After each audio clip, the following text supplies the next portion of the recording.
Let's just jump right into this explainer, okay? Because today, we are decoding the invisible matrix of human behavior and manipulation. You know that feeling, right? Like your decisions aren't really yours, like you're just stuck doom scrolling for hours, or maybe buying things you don't even need just to impress people you don't actually like. It's totally exhausting. So, we're taking a really hard look at the hidden source code of our minds and, more importantly, figuring out exactly how to rewrite it. We're kicking things off with a pretty terrifying question about the reality you navigate every single day. Seriously, think about this for a second. What if your deepest moral failings are actually just biological exploits? Like, what if the things you constantly feel guilty about, the stuff holding you back, aren't spiritual shortcomings at all? What if they're literally just hardwired glitches in your biological operating system? It's a heavy thought, especially when you realize that we are living in the golden era of manipulation. I mean, every second you spend online is essentially a second exposed to a highly calibrated sales pitch. You're standing right at the edge of your own consciousness, looking out at a world that has eagerly traded its soul for superficial applause and just relentless marketing. Just think about how the modern hustle economy actually operates. It doesn't sell tangible success. It sells the commoditized perception of success. We're trapped in this massive incentive machine where algorithms are actively rewarding loud, completely misplaced confidence over quiet, actual truth. In this system, your attention and your primal need for validation, they've literally become the ultimate currency. So let's move to our first major shift to understand human nature's true vulnerabilities. Section 1. Sins as biological algorithms. For centuries, we've been told the 7 deadly sins were moral failings, right? Things meant to induce spiritual guilt. But if you strip away all that religious context, what are you actually left with? Raw, unvarnished biological algorithms. These ancient concepts aren't just religious guilt trips, they're the mechanical gears and system vulnerabilities of the human animal. They're deeply woven into exactly how we function. And why does this matter so much to you? Well, because modern marketers actively target those exact vulnerabilities to predict your desires. They basically reframe these so-called sins into deadly benefits. They aim straight for your ancient biosurvival circuit, that primitive part of your brain that evolved strictly to seek safety, and they hijack it to sell you comfort and convenience. They're literally pulling the levers of your evolutionary drives to control your behavior.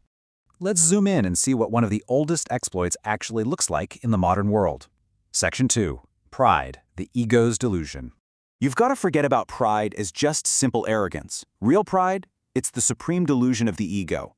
It's this incredibly fragile defense mechanism where you desperately prioritize an idealized mask, an imagined external perception over brutal reality. It's basically your absolute refusal to be imperfect, which drives this desperate need to always be seen in a positive light, even when you know it's entirely fake. Imagine operating as a king who constantly has to beg the peasants to confirm he's actually wearing a crown. It sounds tragic, doesn't it? But that is exactly what happens when you tie your self-esteem to the applause of the internet. By relying on the outside world to validate your own greatness, you've completely surrendered your mental sovereignty to absolute strangers. And society uses this exact exploit to keep you trapped in a low-action loop. They sell you luxury goods not for any actual utility, but to secure zero-sum tribal status, meaning you only feel elevated because you're subtly pushing someone else down. This just fosters a crippling addiction to external validation. It keeps you so terrified of judgment that you never take real action, and you're just completely content protecting the comfortable myth of your unspent potential. Okay, let's shift focus to an even more insidious vulnerability, one that is actively destroying high achievers today. Section 3. Sloth, the busy trap. Forget whatever you thought you knew about laziness. Sloth isn't simply lying on the couch all day, it's the absolute refusal to face what's necessary by staying perpetually busy. It's a massive avoidance strategy. Sloth isn't taking a nap. It's reorganizing your digital workspace for the 5th time this week, just so you don't have to make that one terrifying sales call. Just think about where your time actually goes every day. For a lot of people, a massive 90% of it is swallowed up by trivial tasks, endless consumption, and totally irrelevant obligations. That leaves a microscopic 10% for profound, meaningful action. We basically use this endless state of being busy as a highly effective shield to avoid the terrifying, difficult work we know we absolutely must do to grow. There's a really harsh truth here. The avoidance of suffering is itself a form of suffering, and the denial of struggle is a failure. We constantly romanticize our stagnation.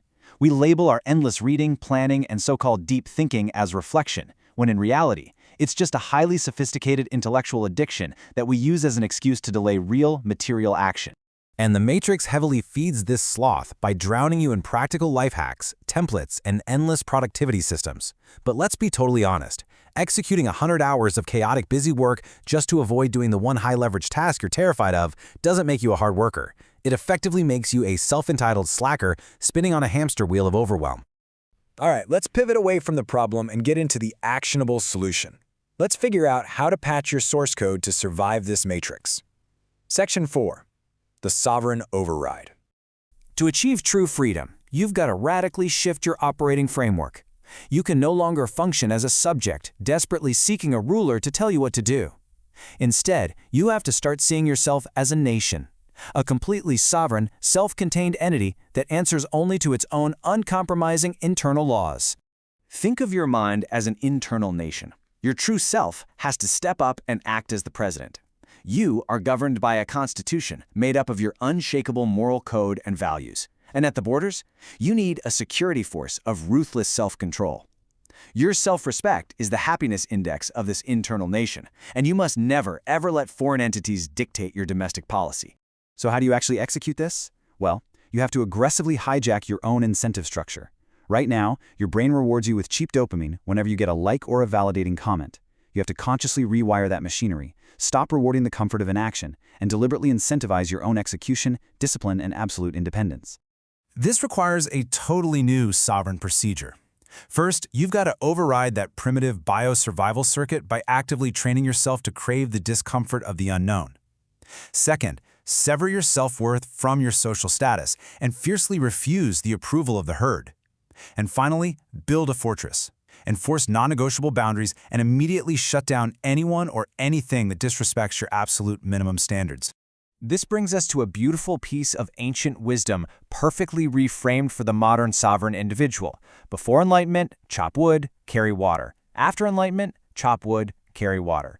The work in the actual material world remains exactly the same. You still have to do the hard things, but your internal state, it's now completely bulletproof.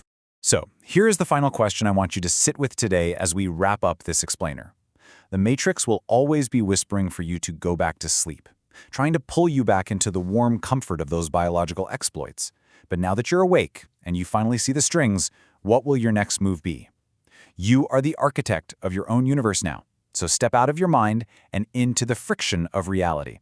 Thanks for joining me on this explainer. Keep learning, keep building your internal nation, and I'll see you next time.